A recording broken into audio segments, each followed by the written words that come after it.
second in the round of our CEMBUREAU Biodiversity Roadmap 2030 webinar series. We had one last year on pollinators, but today we're homing in on a different set of species, and we'll be focusing on how quarries provide a home to European endangered species. You are in for a treat. I hope you're ready to see quarries through the eyes of rare and protected species today, and to be inspired and motivated by what you hear and see. And to start you off, we've got a great selection of pictures just to get you in the mood, get you kind of homed into what species we're going to be talking about today. During the webinar, you'll hear from a great set of speakers about different aspects of endangered and protected species across Europe, and also be able to delve into the ground to see what actions are actually being undertaken at some of the quarries right now across Europe, and hopefully be inspired to go home back to your own sites and either work in partnership with others if you're not a quarry sector person, or if you're working in our sector, get out there and get engaged with more projects. This webinar today will be recorded and the slides will be shared later on. We welcome questions, and please use the Q&A function. After each speaker, we will have a short Q&A round. So while you're listening, think of some questions to test our speakers and delve a little bit more into detail if you like. However, we are also here to test you. We're intrigued to know your knowledge. So we're going to have our own Q&A for you during the webinar. We've got 3 questions which will be spread out through the webinar. And if we go to the first poll question, we will just get that up on the screen.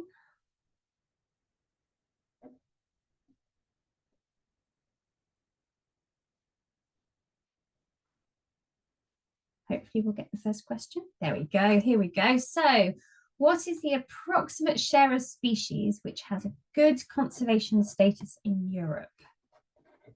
You just click on one choice. So just to give you a bit more information, so good conservation status typically refers to the state of a species or an ecosystem being stable and healthy and not at any immediate risk of decline or extinction. It indicates that the population of species is sustainable, its habitat is secure, and the ecological processes that support it are functioning well. Everything is in a good state. So where do you think we are sitting at? 10%, 25%, 50%, or 75%?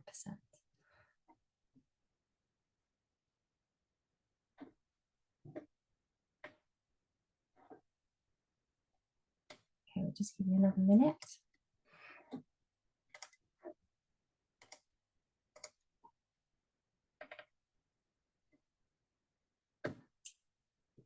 And let's see how the results stand.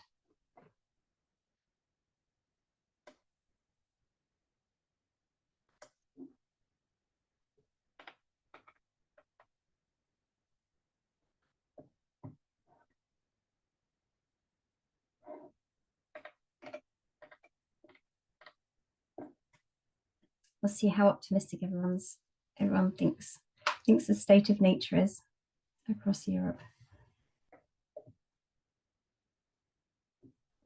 Okay, so we're going to announce results. And so we have, we are good. So about 50%, just under half, say 25%, and that is correct.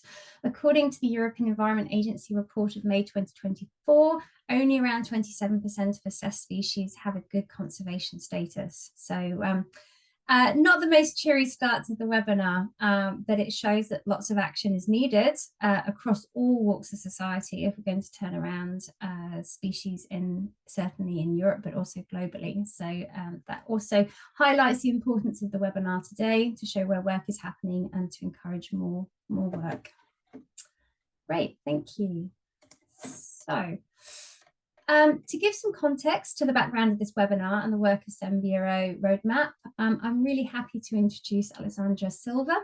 With over 18 years of experience in the cement industry, Alexandra leads biodiversity and nature at Cecil and coordinates and executes several projects around biodiversity, including the development of biodiversity management plans, implementation of quarry rehabilitation projects, stakeholder engagement, scientific partnerships, sustainable development, and ESG reporting. Alexandra is also, very importantly, the chair of the CEMBUREAU Biodiversity Task Force and a key stakeholder behind the development of this biodiversity roadmap. So if I can hand over to you, Alexandra. Hi, thanks, Caroline, for this kindly introduction. And thank you all for the participants. So I will give you just an overview of the CEMBUREAU Biodiversity Roadmap. To do that, I will share some slides.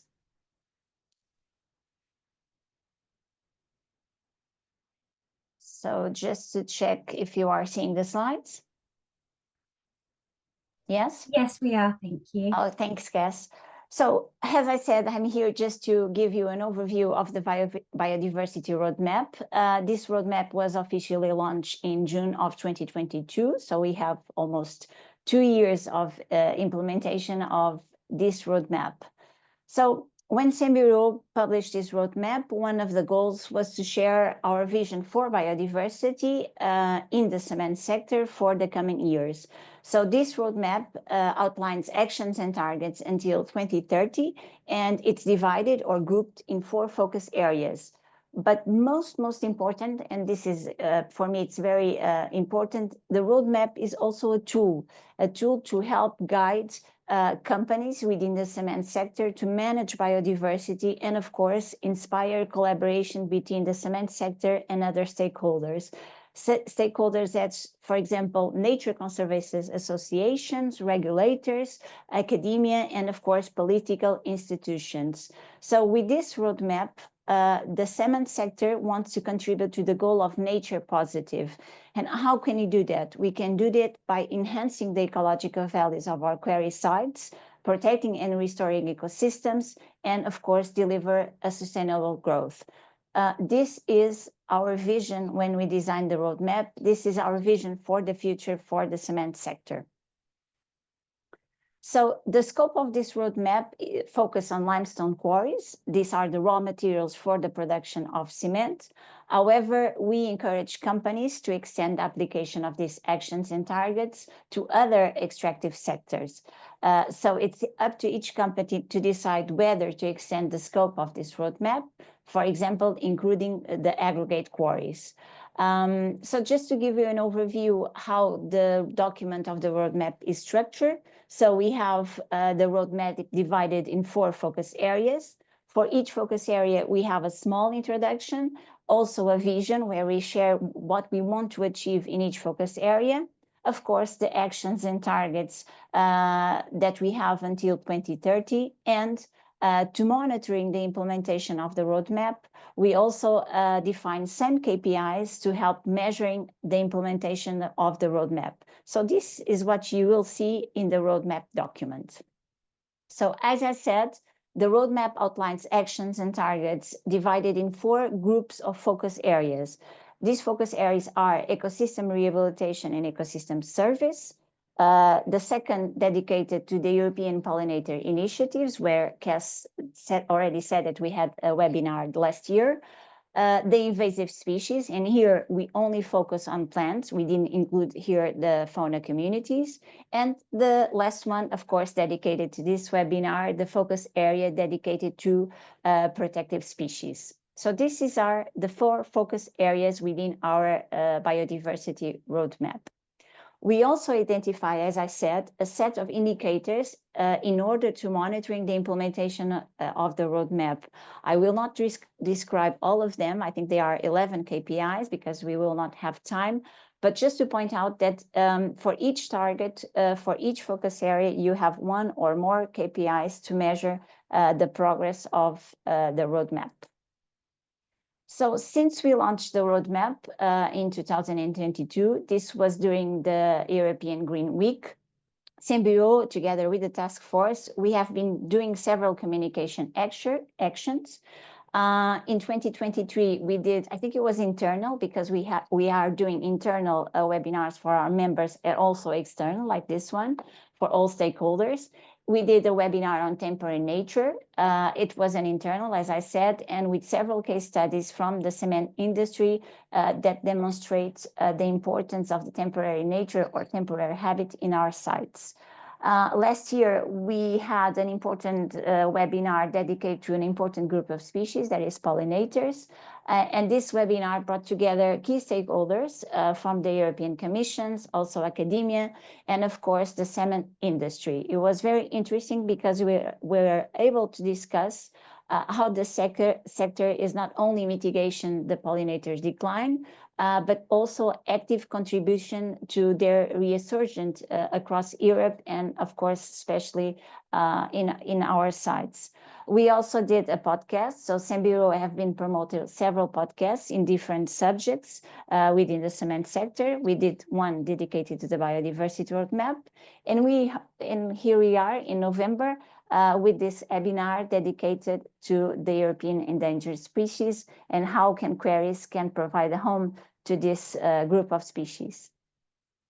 So continue with the communication actions. One of the goals of the roadmap is also to disclose our progress. How can we disclose the implementation of the roadmap?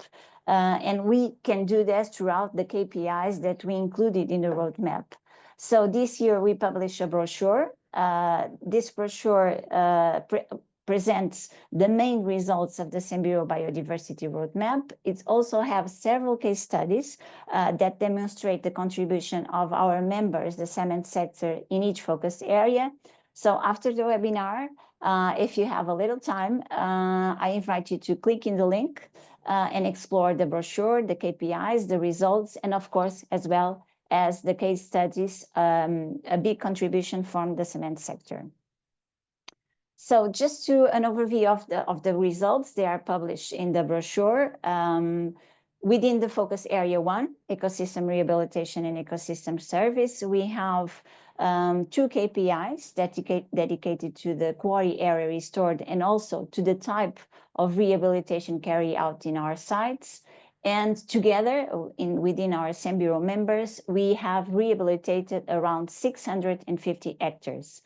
And the natural forest is the most used type of rehabilitation, which means that only native species are used in this type of rehabilitation.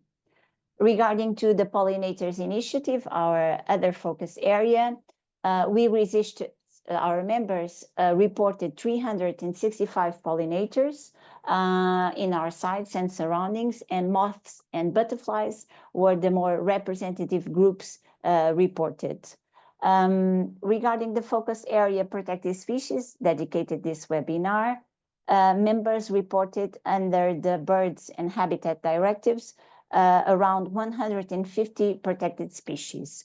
So this includes plants, birds, invertebrates, amphibians, reptiles, mammals, and also, of course, birds. So I must say a big thanks here to the companies and national associations for their effort on collecting this data. I know that it's not easy, so many thanks for these contributions for all of the participants. So my last slide, it's presenting the task force of biodiversity of CEMBUREAU. I think we are a small task force compared to the others, but I know that this small group is very active, and I must recognize the importance of the elaboration, the design of the roadmap. This was done by the task force, by people that work within the cement company and has a lot of experience on biodiversity. And I must say a big thanks to the task force and also the stakeholders that participate in the development of roadmap. Okay, so for me, this was it, presenting an overview of the roadmap. The document is online on CEMBUREAU website, as well as the case studies, the brochure.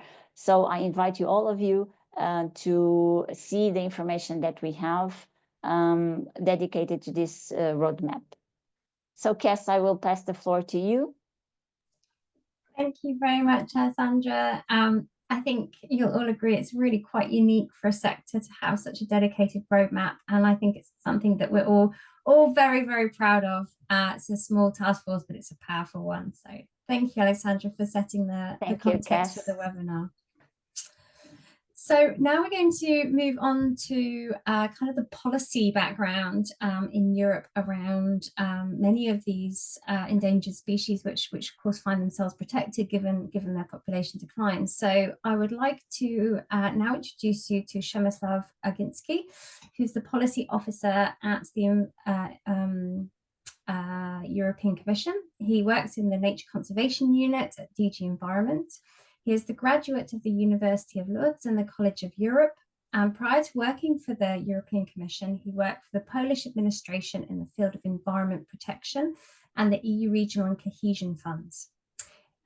He's joined the Commission in 2007 and since 2010 has worked in the current position of Policy Officer in the Nature Conservation Unit.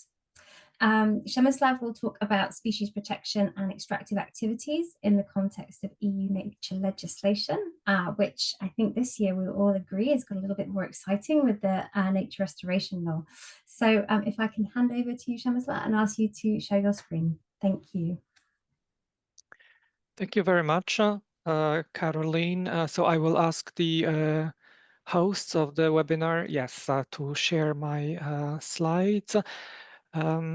Thank you very much for the initiative of organizing this very interesting webinar, and I'm very pleased to see that the cement sector is so active in the area of nature protection in the quarries.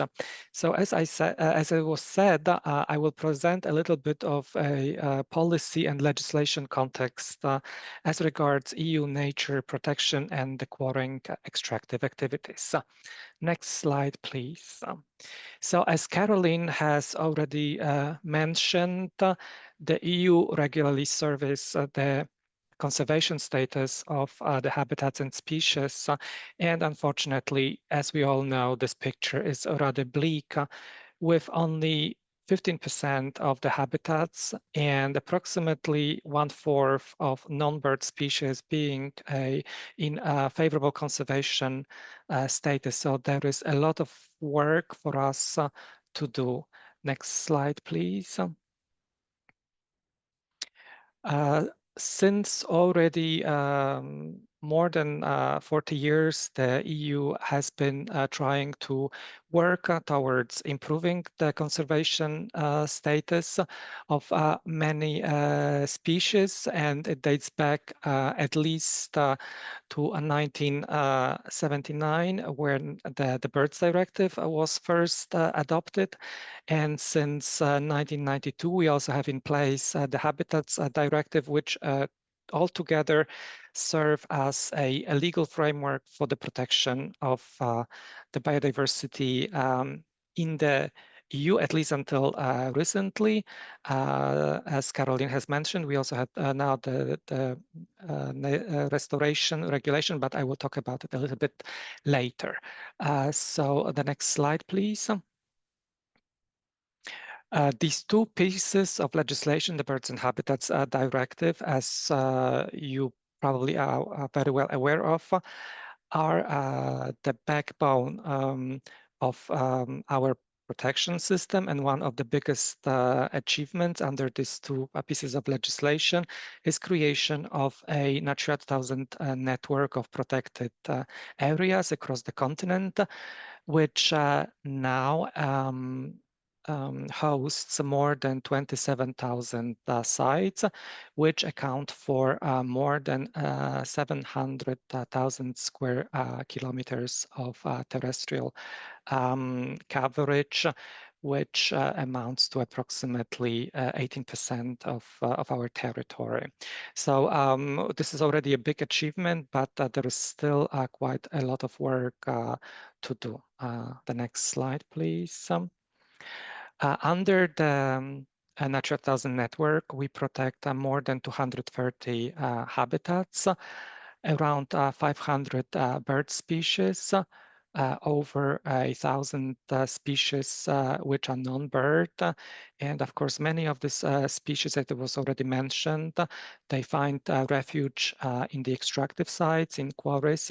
So there is indeed a very big challenge for the industry to protect this species and habitats in the context of its operation, and if possible, also improve its conditions within the sites. The next slide, please. The Habitats Directive provides a very comprehensive system of protection of the habitats and species. Under Article 6, we have a set of positive measures which aim at establishing conservation objectives and measures for the species and habitats, and also the requirement to avoid the deterioration and disturbance of the species. There is also a procedure for new developments whereby project promoters, before getting a permit for their activities, they need to make sure that the activity will not have significant impact on the Natura 2000 side. And obviously this legal context would also apply to activities such as quarrying. The next slide, please.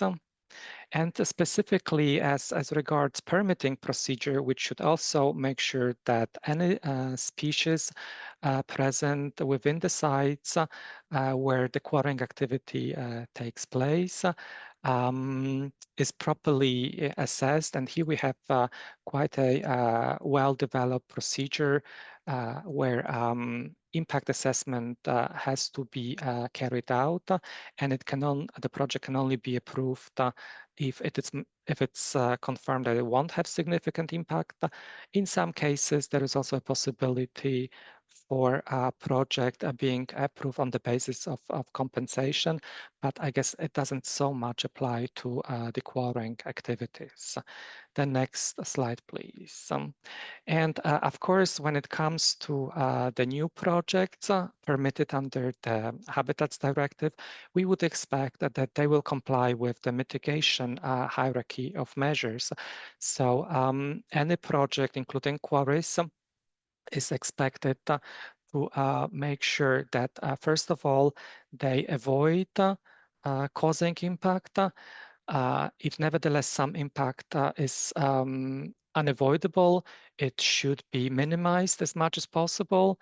Then the next step in the hierarchy would be to restore any area that is possible for restoration, and only as a last resort measure, offsetting within or outside the site would be a measure that could make sure that the biodiversity is properly compensated in the context of the permitting procedure. So next slide, please. And specifically as regards the species protection, we also have a very complex and comprehensive legal context set both within the birds and habitats directives. And specifically as regards the birds directive, the member states have to make sure that they prohibit deliberate killing or capture of protected species, the destruction or damage to their nesting sites, and also to make sure that they do not disturb the species, particularly during the breeding period or rearing period. So any quarry operator has to make sure that they comply with these legal obligations, and that if protected bird species occur within their sites, they should make sure that they do not deliberately disturb the species. There is a derogation procedure which is possible in some cases, but we would encourage the operators, first of all, to make sure that they take appropriate measures to avoid disturbance, and only if it's not possible that they go for a derogation procedure. The next slide, please. A similar procedure exists also under the Habitats Directive for other species. So Article 12 of the Habitats Directive imposes a strict protection regime for animal species listed in an annex to the Habitats Directive, and a similar procedure for plant species. There is also a possibility of derogation, which under Article 16, which specifically says that in case of lack of alternative, and if the measure is not detrimental to the conservation status of the species, for reasons such as imperative reasons of overriding public interest, a derogation can be granted. But as I said before, we would expect the project operators, the quarry operators, to first of all make sure that they avoid disturbance, and only as a measure of last resort that they could apply for derogation. The next slide, please. So this is the legal context, but in addition to the legal context, we also have a policy context. And specifically in May 2020, the European Commission proposed the new EU biodiversity strategy until 2030 with two very important components, which may be of particular interest to quarry operators.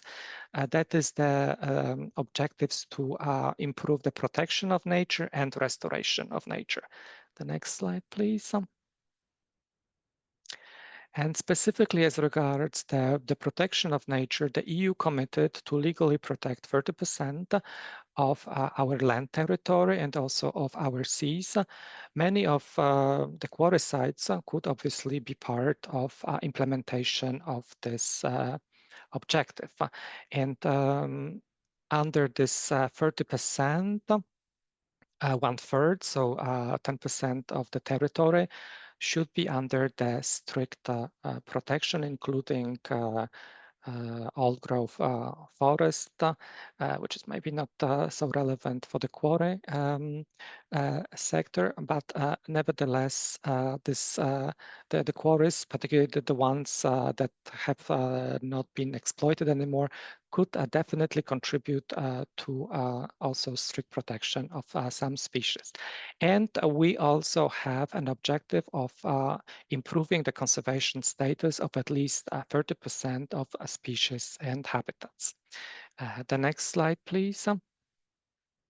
And in addition to this objective of improving the protection of nature, as Caroline already mentioned, this year we definitely had a very important achievement of adopting on the EU level the new very major piece of legislation, the Nature Restoration Regulation, which was adopted by the Council in June this year, and it entered into force in August this year. And under this new piece of legislation, we have a lot of targets and sector-specific objectives, but as an overall target, we have the ambition of covering at least 20% of EU land and sea with restoration measures, and all ecosystems in need of restoration by 2050. And I would hope that the extractive sector, which was at times very supportive in terms of the negotiations of this regulation, and also making pressure to co-legislators, the Council and the European Parliament, to make sure that this legislation is adopted, that the sector now would also contribute to its implementation. And indeed, the quarries, particularly the ones that are not exploited anymore, could definitely contribute to the implementation of this 20% restoration target. And the last slide, please. So as I said, in the EU, we have been working already for a long time on the legal framework to improve the state of our biodiversity. And we have been also working for a long time now with the sector of extractive industry. And already more than a decade ago, we adopted a new guidance document, adopted a guidance document on reconciling the interests of nature protection and the needs of the sector, of the extractive sector. And so I would encourage you to, if you're not familiar with this document, to have a look and see in more detail how the legal framework applies to the sector. And we also have relatively recently revised guidance documents on permitting in relation to the Natura 2000 sites, and also a guidance document on species protection, which is also relevant for the quarrying and extractive sector. So that would be it from my side. And yes, if there are any questions later on, I hope I'll be able to reply to them. Thank you. And back to you. Thank you so much, Shamsa. That was a great summary of what's going on in terms of the policy context. It was great to hear you comment about how quarries could potentially contribute to the nature restoration or targets, because I think that's a really exciting opportunity. We have the land, we're doing the restoration, and there's a perfect marry up there. And I believe that's why there was so much support for this nature restoration law, because we saw the sense not only for nature, not only for the economy, but also how we can play a part. Thank you very much. I want to ask if anybody has any questions. We do. So does the Commission think trading biodiversity credits may be part of the tools that could be used to achieve the objectives of the nature restoration law?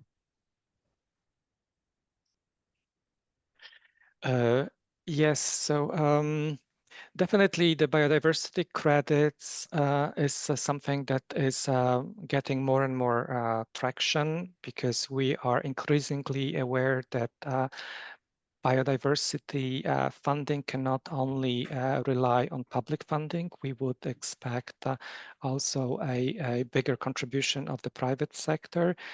So the Commission is actually working together with other institutions like the European Investment Bank and some other institutions to develop a framework for biodiversity certification and biodiversity credits to play a bigger role.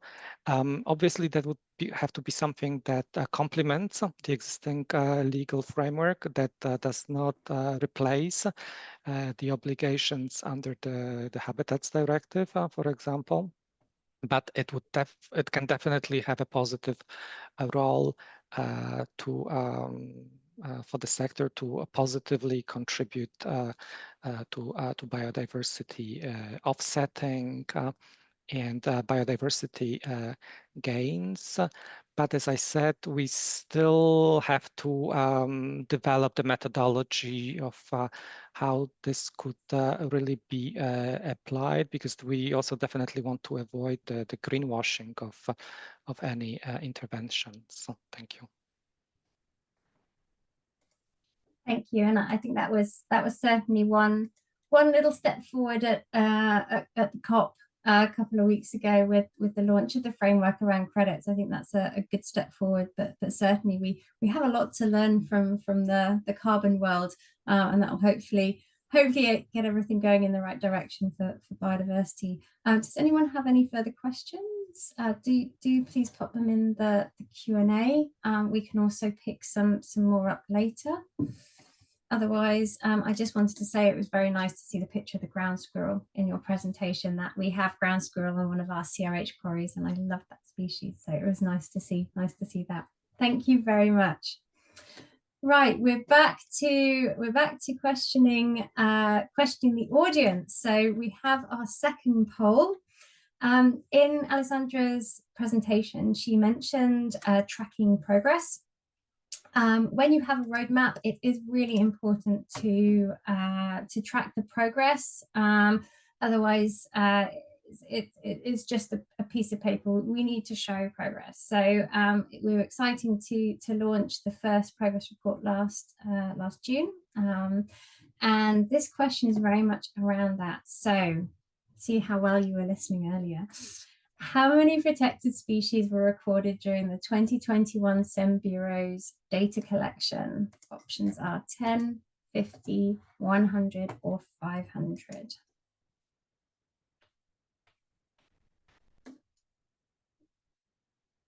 So our members around Europe were asked to start to collect data. Last year, we've just done our second year of collection. And this was one of the KPIs to try and understand a little better. We know there are many protected species, but we've never collected data at a European scale before. So this is starting this process off, and it was really nice to be able to report some numbers for the first time in the spring. I'll just give you another minute. And I also want to thank everybody who contributed to this data collection. Data collection is not easy. So I want to, both on behalf of the task force and personally, thank you to all the people who've worked really hard to bring this data together and continue to going forward. Okay, let's see the results.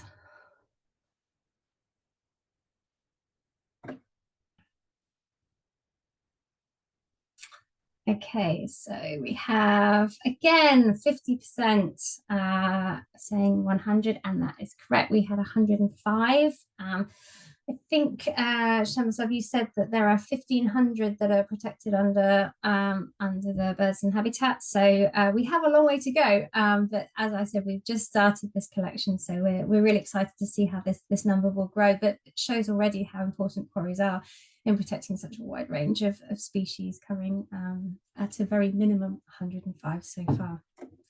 Great, thank you very much.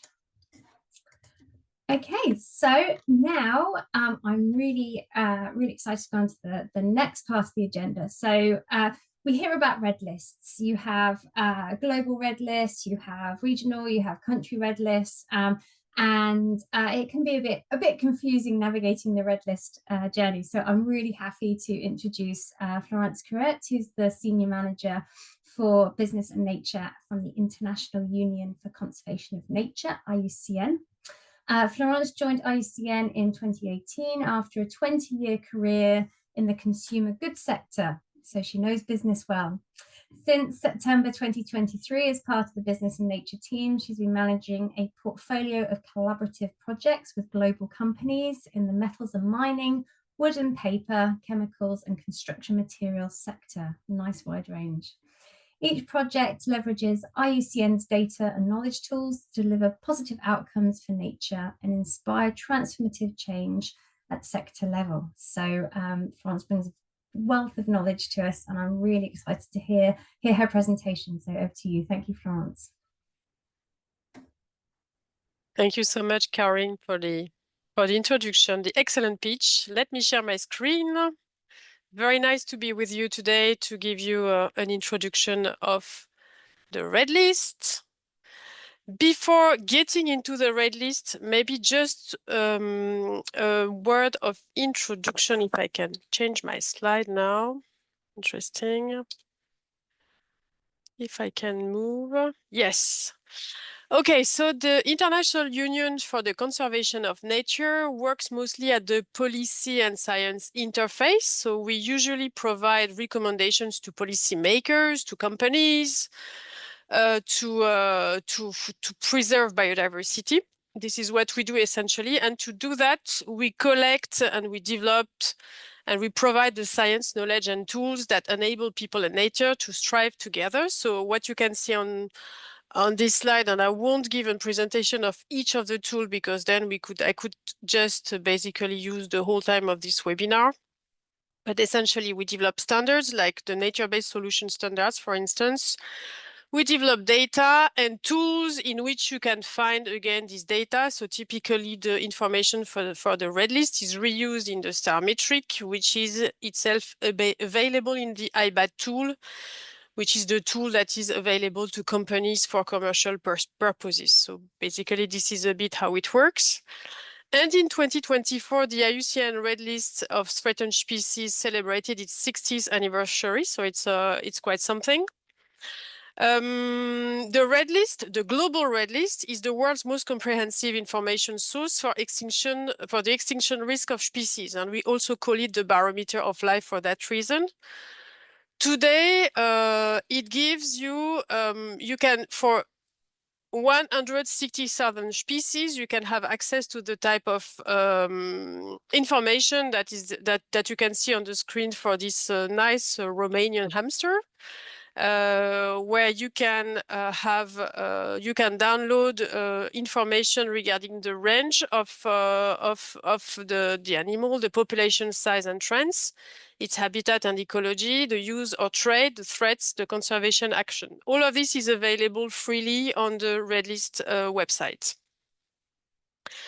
The goal of that we have for the Red List is to assess at least 260,000 species by 2030, which means quite a big gap to fill in 6 years. The main gaps we have today relate to plants, invertebrates, fungi, freshwater and marine species mostly. We are very well on mammals, birds, amphibians, reptiles that are pretty well covered, but it's true that these groups of species are a bit less well covered. So even if the objective could seem ambitious, it's true that in the recent years, there have been more and more new technologies and resources that can be used to support the achievement of the objective. For instance, the Global Biodiversity Information Facility is another way to collect information and basically all these assessments are all about collecting information and making sure that all sources go into the same direction to get something that is scientifically robust. So the GBIF is a tool. You may have heard about environmental DNA, which is also another way to now, in a relatively easy way, assess the presence of species. It's not enough, but it's another track. So these are new opportunities. Behind this big machine, these big numbers in terms of globally assessed species, there are actually big numbers in terms of experts. There are almost 10,000 experts, deployed in almost 200 specialist groups and committees to assess and peer review the data that are collected on the ground, in literature. I mean, this is, I won't go into the detail of the process that you can see on the left of your screen, because as you see, it's a very robust and serious set of peer review process. The assessments are carried out by members of the IUCN Species Survival Commission, some of them appointed by Red List authorities that exist in some countries or Red List partners. And what we do at IUCN Secretariat is that there is a unit in charge of managing the database, checking the criteria, supporting information, making sure of consistency, etc., before we publish the assessments. This explains that none of this is live information. We upload usually 2 to 3 new versions of the IUCN Red List on the website. Usually, if you look at the top of on the Red List website, you can see if it's version 1 or version 2 or version 3 of the year, and so on. And the development of of the Red List is also governed by a scientific partnership that with quite a few really, I mean, relevant and prominent organizations with a strong expertise. Maybe in terms of for you, if you have a look at the species in the at IUCN, you understand that, of course, one of the key aspects of this of the tool is to assess each species and identify for each species its potential extinction risk status. There are several categories, as you can see. There are 8 different categories, but most probably the threatened categories are the one you see in the middle, the critically endangered, endangered, and vulnerable species. There is also the near threatened species. So these 4 categories that you see that I put on the right of the screen are integrated into the STAR metric, the species threat abatement and restoration metric that was developed to get a composite score to measure areas where there are the biggest potential to halt the species extinction risk, as I was saying. But luckily, there are also least concerned species. And for instance, if you look globally at species, you will see that, of course, there are 46,300 species threatened with extinction, but it means the rest technically is luckily least concerned, which is still good news, because we tend always to see the bad news, but sometimes it's good also to see the good news. And here on this table, you see for each group of species the proportion of each category. And as you can see, the cicads are the ones that are the most at threat, the corals too. And closer to us, maybe the amphibians, usually are a category that are particularly, that need to be watched out. And there were not so many of them in the assessment presented earlier by Alexandra. So I hope we will have more and more means to have a look at them. Okay, why all of this matters?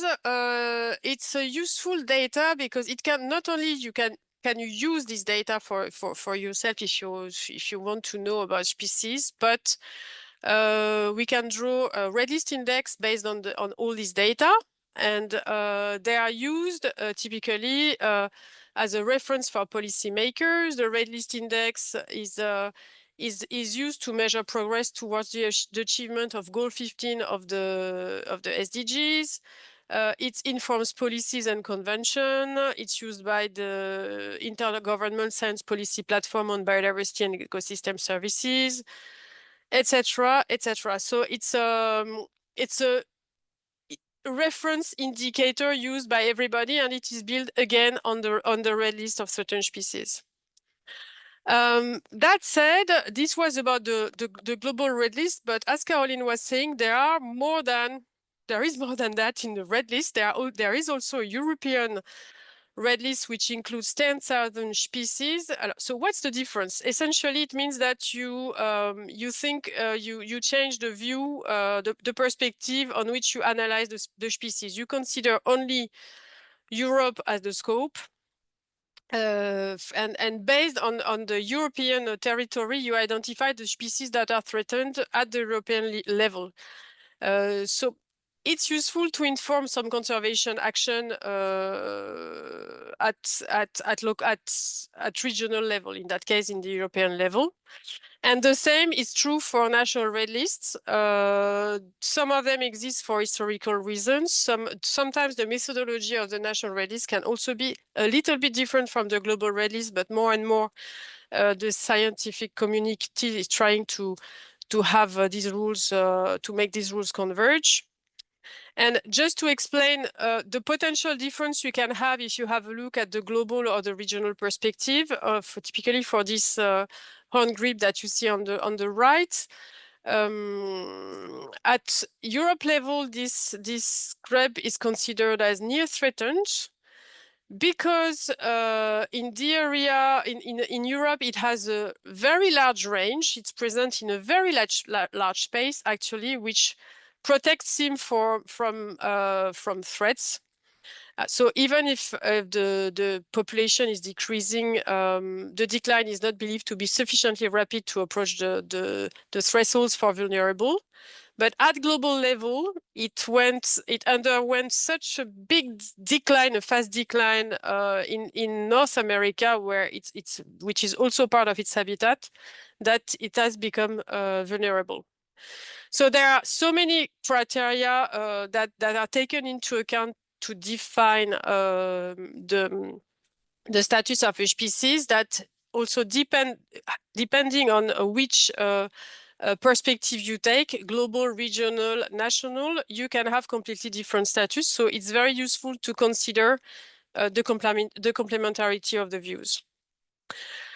I also wanted just quickly to mention that there are 5,400 endemic fauna and flora species in Europe, according to the Global Red List. So all these endemic species, technically, if they disappear from Europe, they will completely disappear from the world. So they could be seen as opportunities for your restoration plans in quarries. If you look at the rarity weighted richness layer from on the right, you will see that, and even on the left, you see that Spain, the Mediterranean basin is has a different color or is more dense, and it's true that it's considered a global biodiversity hotspot. So this is probably in these regions that you could have for even more opportunities to preserve, to prevent the extinction risk of species.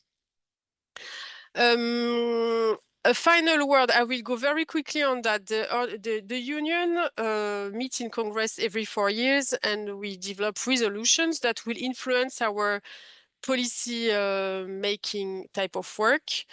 And there are 2 resolutions that are typically connected to quarries. One that is about avoiding extinction in limestone karst areas, which encourages companies who may operate in this type of areas to really consider the potential impact of their species and take extra attention for given the sensitivity of the sites on the species.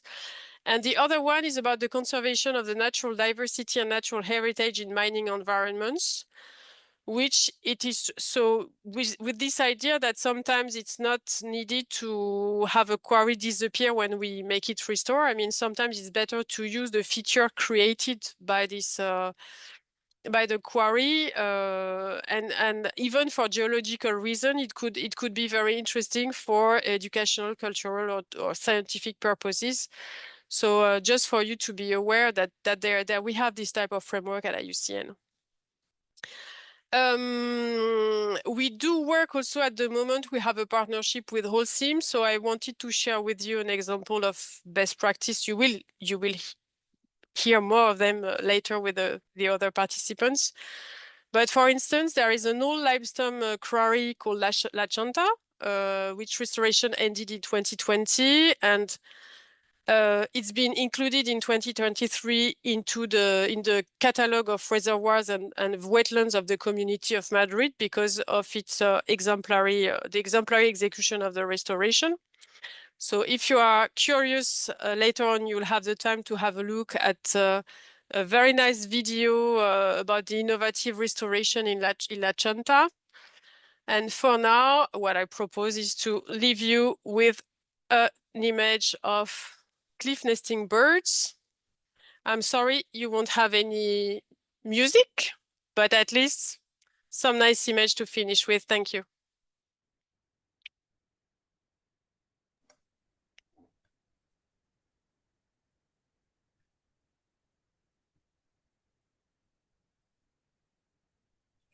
Thank you very much, Florence. That was a fantastic summary of the depth of work that goes into the Red List. I think people don't always know exactly the breadth of knowledge and work that goes into assessing these species populations. So it was great to get a summary of that.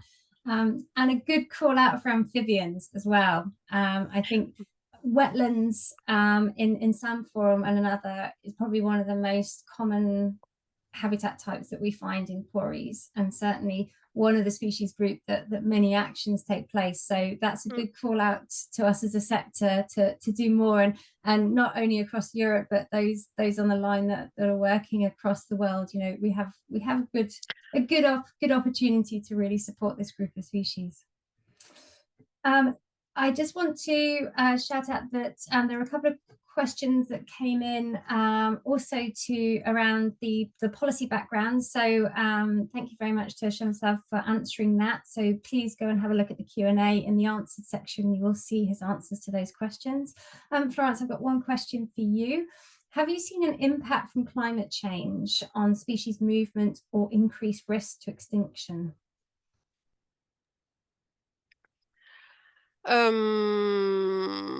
That's a very good question. I think every time I ask this question to specialists, because I understand I'm not an ecologist myself, it's not so strong already, but there are some ticking points, and the thing is that we also have among the threats we have in the red list, we have climate change, but we also have fire, we have droughts. And to be honest, I don't know if we ever try to sum all these potentially all these threats and how they all changed over the problem. I think is to define since when we should really between which dates we should compare. So I think it's a bit challenging, but in every assessment, I know they are taking that very seriously. Yeah. Fantastic, thank you, thank you. Please feel free to keep popping questions in the Q&As, and the speakers are also going to be responding on from typing. Just in terms of keeping to time, I will move on now, but thank you so much, Florence, for that. And thank you for the perfect segue as well into, we've heard a lot about the policy background, the how, the why, the why, but now we're going to focus on the how. So we're going to go to the ground now and focus in what actually is happening in the sector with two great case studies. First of all, we're going to concentrate on plant species, and I'd like to introduce Alice Nuns. She's a biologist with a PhD in ecology and a researcher at the Faculty of Science at the University of Lisbon. She's a specialist in plant functional ecology, dryland ecology, and ecological restoration. She's participated and coordinated several research projects on the restoration of agroforestry systems, dunes, quarries, burnt areas, and ecological indicators and ecosystem services to diagnose, monitor, adapt, and restore ecosystems under a changing climate. Apt after that question. She's also currently a member of the board of directors for the Society for Ecological Restoration Europe, who very kindly were one of our consultee partners on the roadmap, and also the coordinator for the Portuguese Ecological Restoration Network. So if I can pass over to Alice, who's going to tell us a little bit about post-quarry restoration as an opportunity for protected plant species. Thank you, Alice.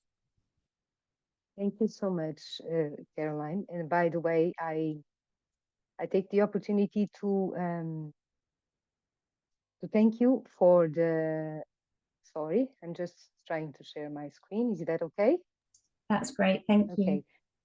So thank you for the invitation and for the opportunity to share our case study, especially in these times where sharing knowledge about restoration is so important, and particularly when we're talking about long-term assessments of restoration, because we can learn a lot with them.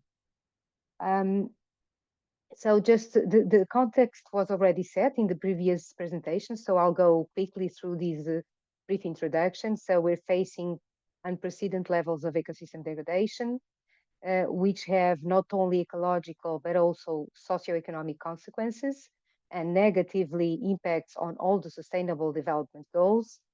And so we're facing this biodiversity crisis, a global one, and for many taxa, as was already shown.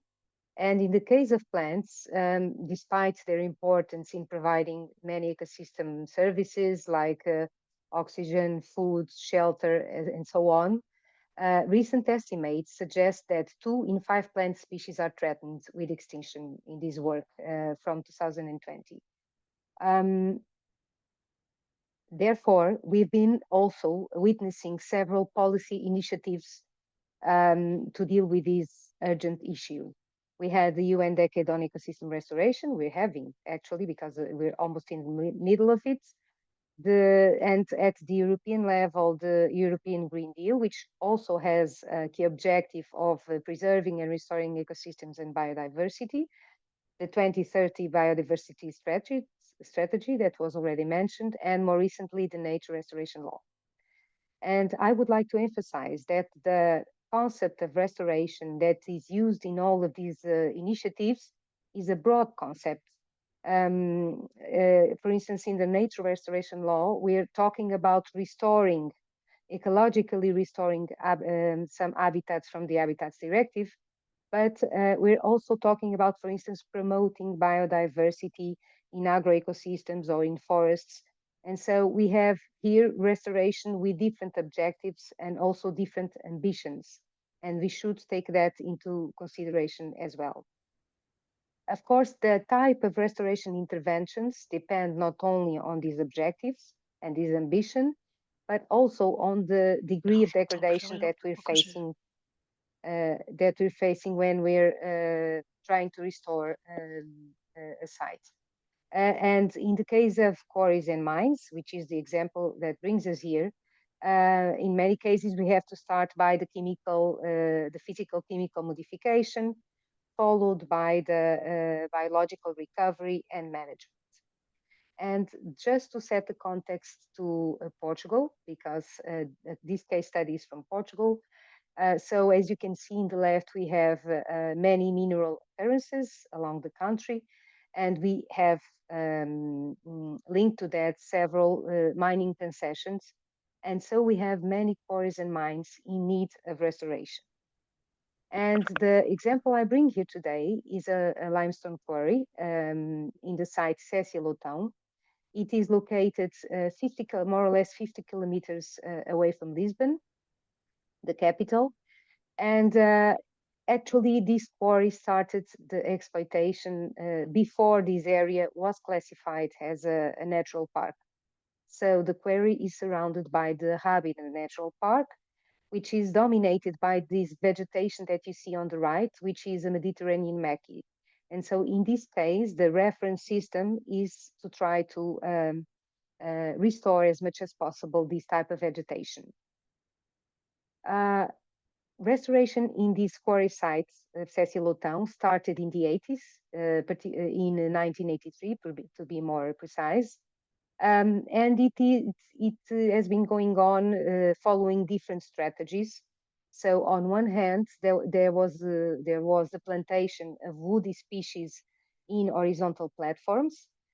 These woody species are mostly native, and they are locally collected and locally produced in a nursery that Cécile has.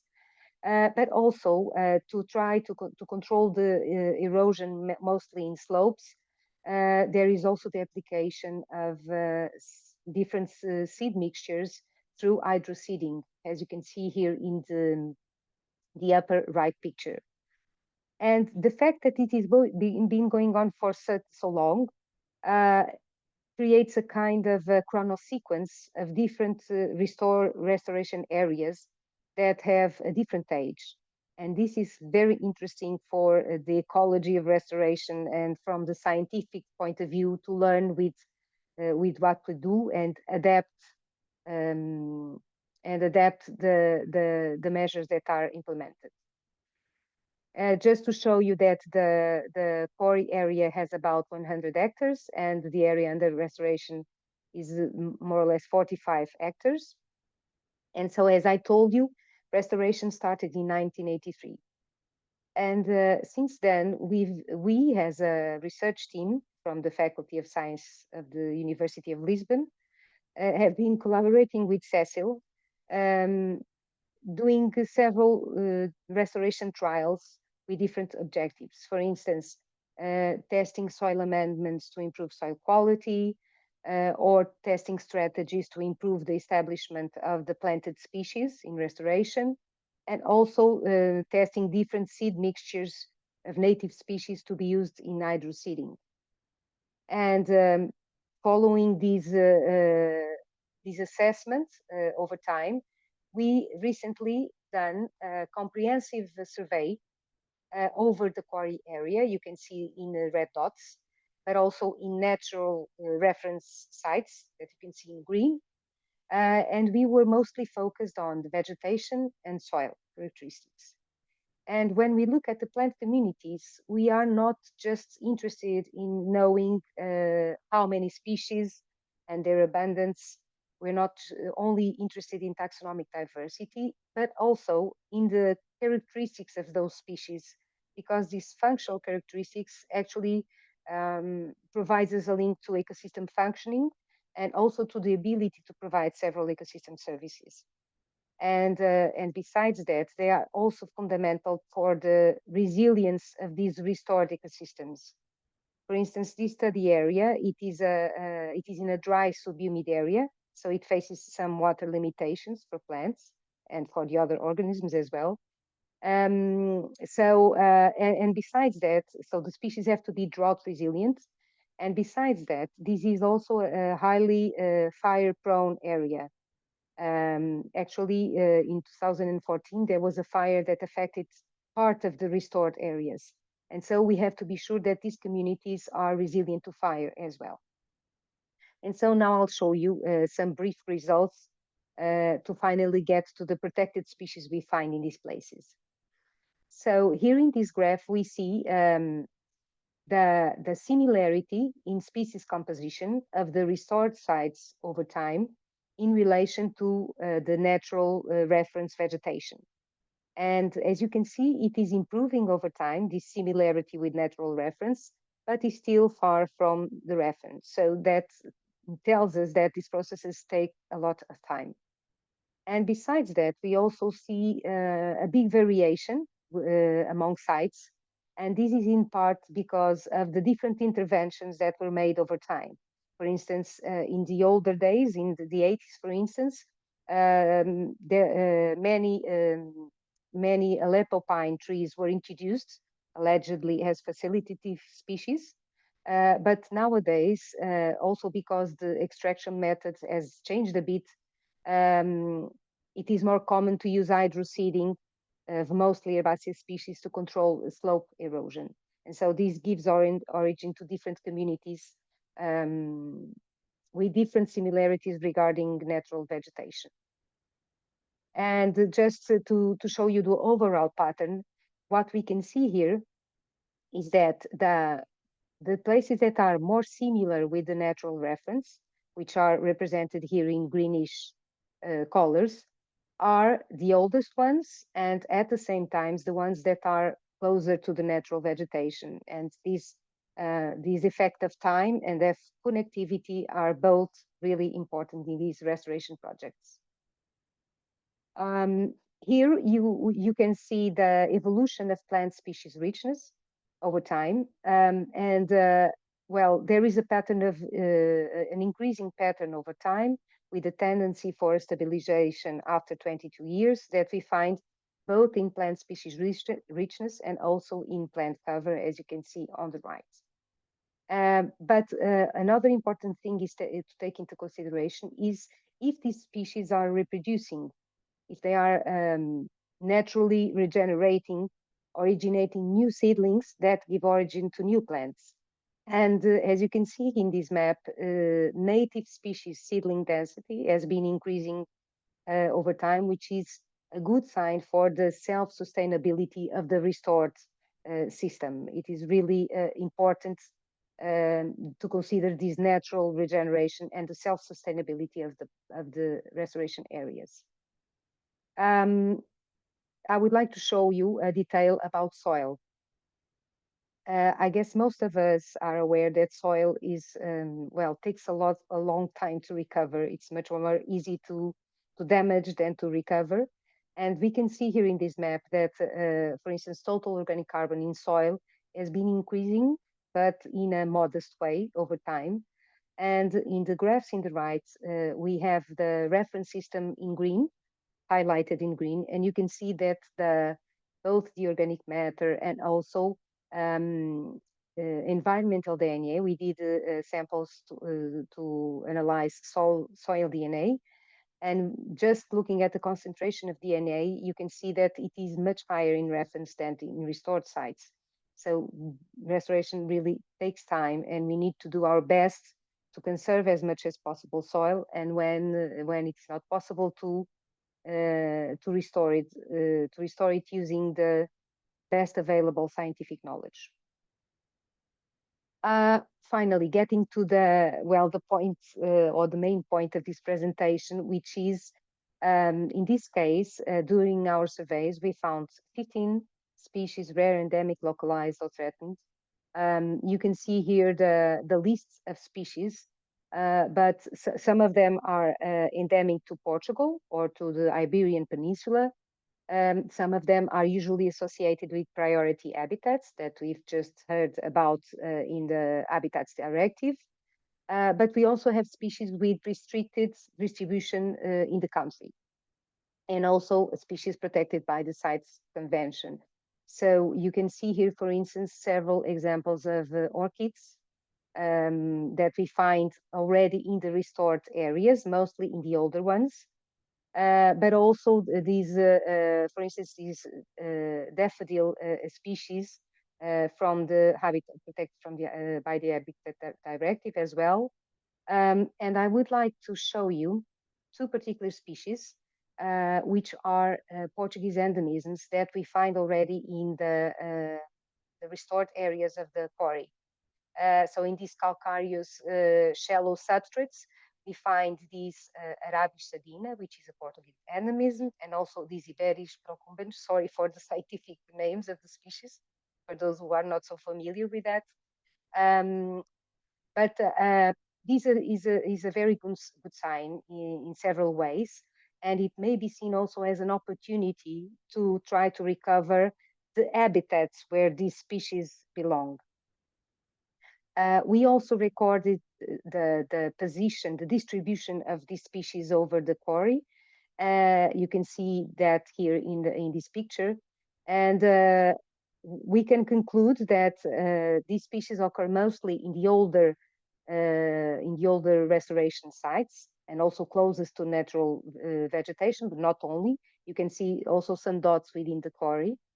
And this location of the species also allows us to go further in the characterization of the ecological niche of these species in order to be able to adapt restoration strategies to promote them. And so just some final remarks regarding what I've just showed you.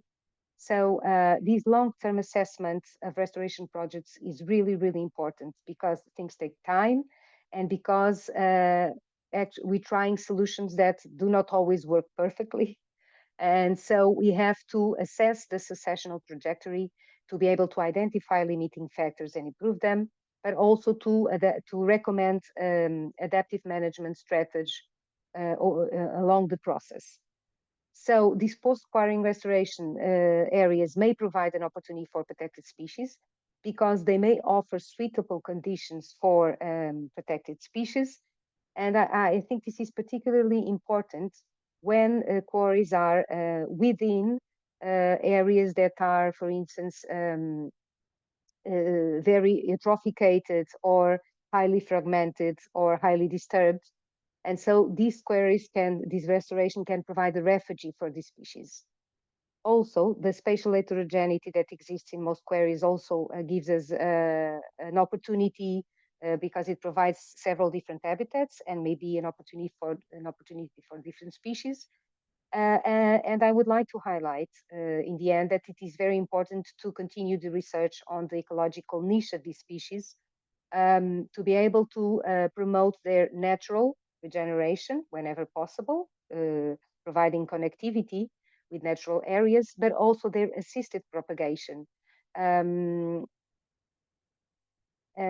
a way of adapting restoration actions to promote them.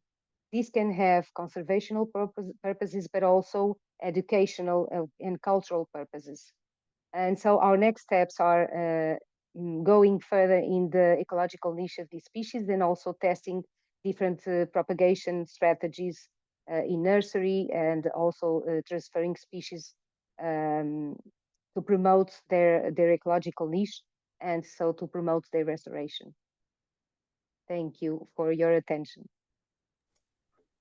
Thank you very much, Luz.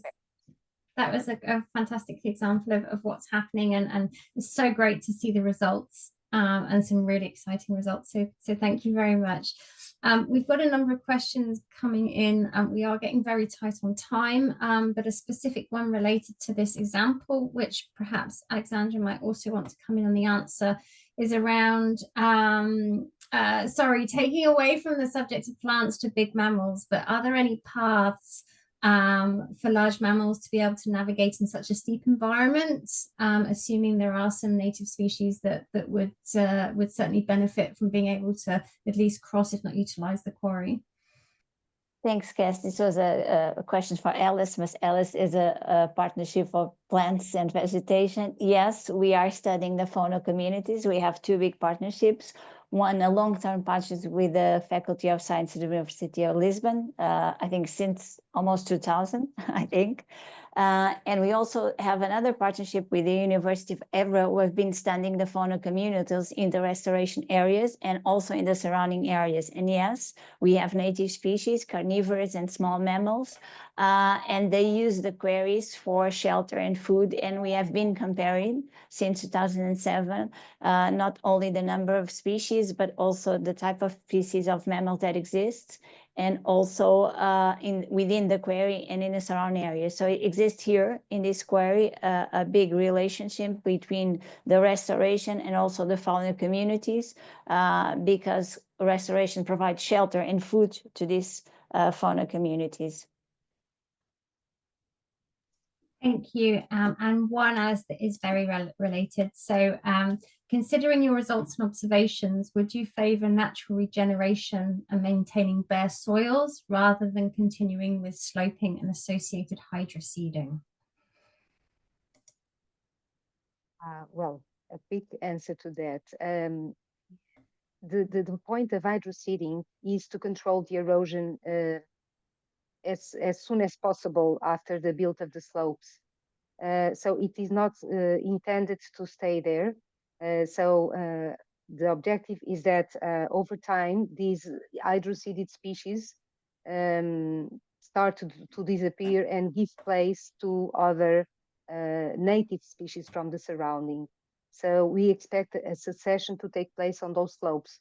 But for the initial steps, this hydroseeding is quite important to be able to control the erosion in these slopes, because the colonization, the natural colonization, the spontaneous one, is not that fast to be able to keep those slopes steady, so to speak.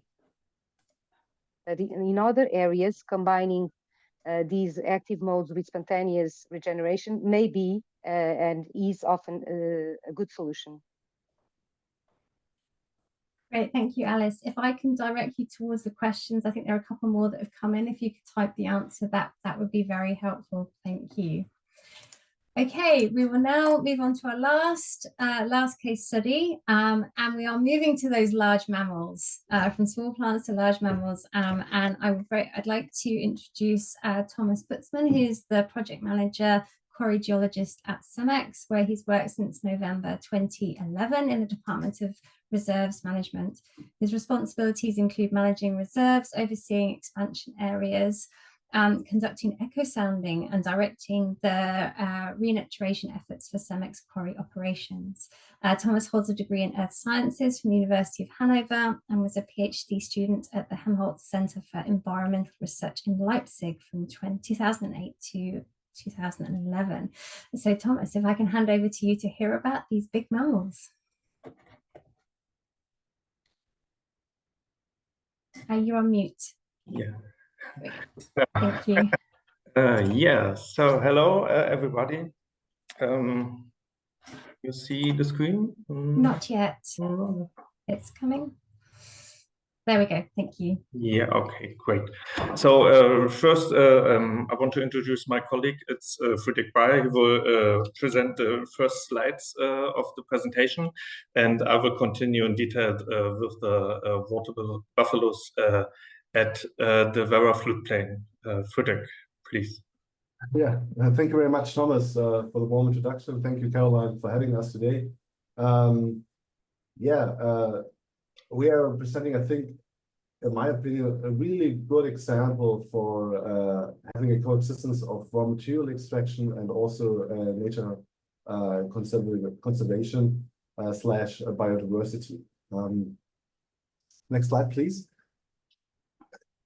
For those who do not know CEMEX, we are a Mexican building materials company. Our headquarters is in Monterrey, with a strong presence in Western and Central Europe. In Germany, we are having cement, ready-mix, urban solution and aggregates, and also our growing field of circular economy in our portfolio. Next slide, please. Yeah, this is where we are located in Germany. We have two main hotspots. One is in the south east, and one is in the north east. In Berlin, we also have our big limestone quarry at our cement plant at Rüdersdorf, where we recently got the EU subsidy for our CO2 collect initiative. Yeah. And besides that, there are 18 quarries also in our main areas and 55 ready-mix plants. We also have 2 trading sites, 1 mixtures plant, and 2 urban solution yards. We are around 1,000, a little bit more than 1,000 employees in Germany.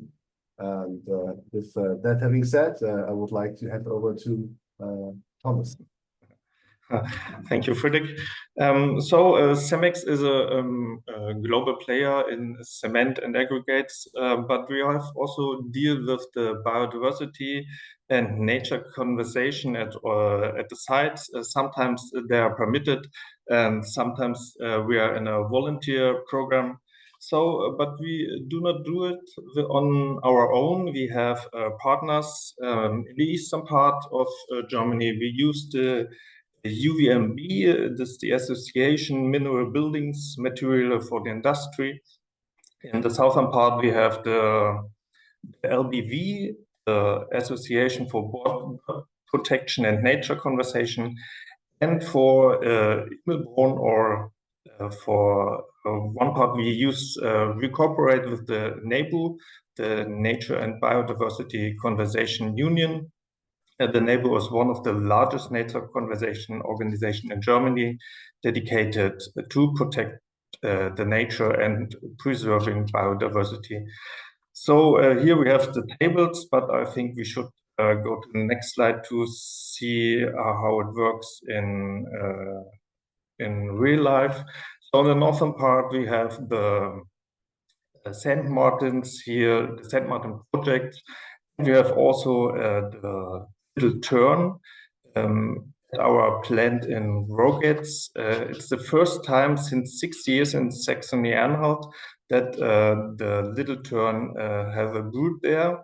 So it was a great success for the bird and for us, I think. And on other sides, we have the bed boxes. We also have the sand lizards here, and since 2024 on sand pit, we have also the bee eater, and yeah, in the southern part we work with the LBV for the nettle toads. Here we have also a limestone quarry with eagle owl or 2 eagle owls, and also wet meadows, and new projects it will start in 2025 is a green classroom in a sand pit. So they want to invite the school classes to learn about the raw material excavation and the nature conservation and the biodiversity together to bring it to the schools. Yeah. So, and finally, we have also the Buffalo project, the Water Buffalo project in Immelbrunn, together with our project partner, NABU. So then we want to focus maybe on the quarry. The quarry Immelbrunn is located in the western part of Thuringia, near the Werra River. The Werra is floating this way down here, if you see it. So we have an excavation depth of 30 meters. Yeah, we have at this side 2 groundwater layers. The top groundwater is floating through the gravel pit here, and we have an upper aquifer. And this aquifer is high mineralized, it's salty. And on the red parts here, we have the also the areas, the biodiversity and conservation areas directly next to the quarry of Immelborn. So Immelborn use a lot of nature conservations as well. We have the groundwater monitoring. We monitor the halophytes. These are the plants who love the salt in the area. We made some shallows for the shorebirds here in this area, and also temporary nature's use with biotopes for amphibians. And finally, the latest project, water buffaloes in the area. So what do we have for conflicts there between the excavation site and the nature conservation? So we have the FFH, Flora Fauna Habitat Special Conservation Area, Werraaue, and we also have also the SPA, the Birds Directive. It's called Werra Floodplain between Breitungen and Kreuzberg. And the nature reserves Erlensee and Maiwiesen. This is where the water buffaloes live. And also we have an area natural monument, and it's called Erlensee. This is a salty lake in this area. So we have the conflict between nature conservation on the one hand and our permitted excavation on the other hand. So the best way is to collaborate to make this project or to this area to come to a success. And that's why we have a collaboration here with the neighbor. So let's look at direct to the project, Erlensee Maiwiesen, it's called. It started at August 2017. The neighbor was the head and the organization, the coordinator of this project. And in 2018, the neighbor asked it to join the meeting, the project. And so we had a lot of meetings with the neighbor and which part we can collaborate and can support the project. Yeah, the financial support is about from the EU and the land of Thuringia. So, but there are also other involved supporters like the landowners, the local farmers there, also the ornithologists, and finally CEMEX is also implemented in the project. Yeah, the goals I wrote it down on the slide here: improving natural habitats for amphibians and meadow brewers. We also want to develop the habitats for the halophytes. And we have also new habitats for the dusky large blue. This is a butterfly here on the right-hand side. And also the final project, the year grazing of water buffaloes to reduce the weeds in this area and to conserve and improve the FFH LRT 1340. It's called inland salt marsh. That's also the special place at Immelborn, because inland salt marsh are not often in Germany. So we are really on a special site here. Yeah, we are on a special site there. So let's have a closer look to the area. The black-colored line is the area of 59 hectares. What you can see also is the dredger here on the side. So we have only a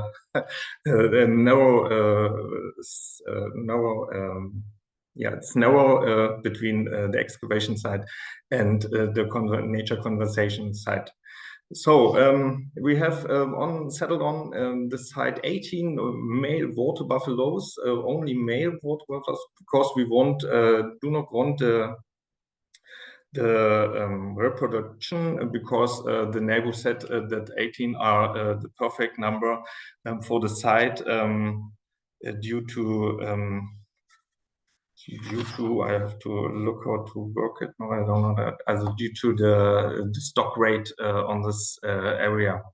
So yeah, what was the collaboration between CEMEX and NABU? So we argued positive again with the NABU for the authorities and for the governments there, and that it's possible that we can work and live together there. And there was a really close coordination between NABU and us. So we provide several plots in this area here, that the area is big enough for the water buffaloes. And then we create with 70,000 cubic meters of overburden, which was located here in this area, to build a flood hill, so that the animals can go, the water buffaloes can go there. There are 2 houses, they have water, fresh water there, and so they can also stay on the flood hill there. So, and finally, we also surveyed everything on this area. We built some tracks there in this area, because the plant has also the heavy materials like the wheel loaders. And at the last time, we also had some trench construction, and that was possible if the area is flooded by they have to bring the water fast to the Werra River. And finally, the fence construction around this area, we also supported the NABU with our colleagues there and knowledge.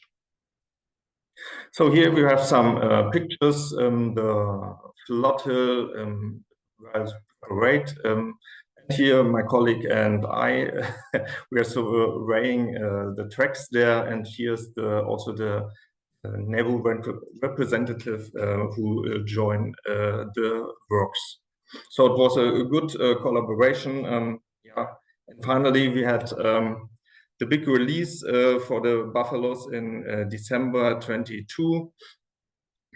There was the environmental government was there, also the farmers and the press, and the buffaloes are going officially to the farmers, and they have to take care to the buffaloes now, and yeah, yeah, that's now until this time. Sorry, until this time, the water buffaloes are the managers for this area to reduce the reed for increasing the inland salt marsh, and to develop and improve the nature conservation on this site. So also the press was there at this time. So we have a video. The video is only in German, but I put it also in the chat, and I have also a translation into English, so that everyone can know what they are saying at the video. And yeah, the final project was to build an information board here. We're working here. So now they are working since 2 years there at the Immelborn site. And here finally my colleagues from the Immelborn excavation area, Immelborn plant, who joined the project successfully. But the water buffaloes are there, but there are also other benefits for this area, for this conservation area. So we have a lot of improving since these 2 years. The water buffaloes live there. We have improved the habitats for the amphibians. The LRT, lowland meadows, and inland salt marsh are also improved. And we have a really reducing of reed for creation of breeding grounds for the meadow breeders. And yeah, some species are also new there, the yellow bellied toad, for example. and also the beaver is there, and at least 53 species of bird are counted there in this area in the last 2 years. So finally, to conclude, the water buffalo project between the NABU and the CEMEX was quite successful. But there are not only CEMEX and the NABU there are also the authorities, the farmers and the landowners who make this project to a big success. It was a long time there for living there in time. So finally, yeah, we can increase and improve the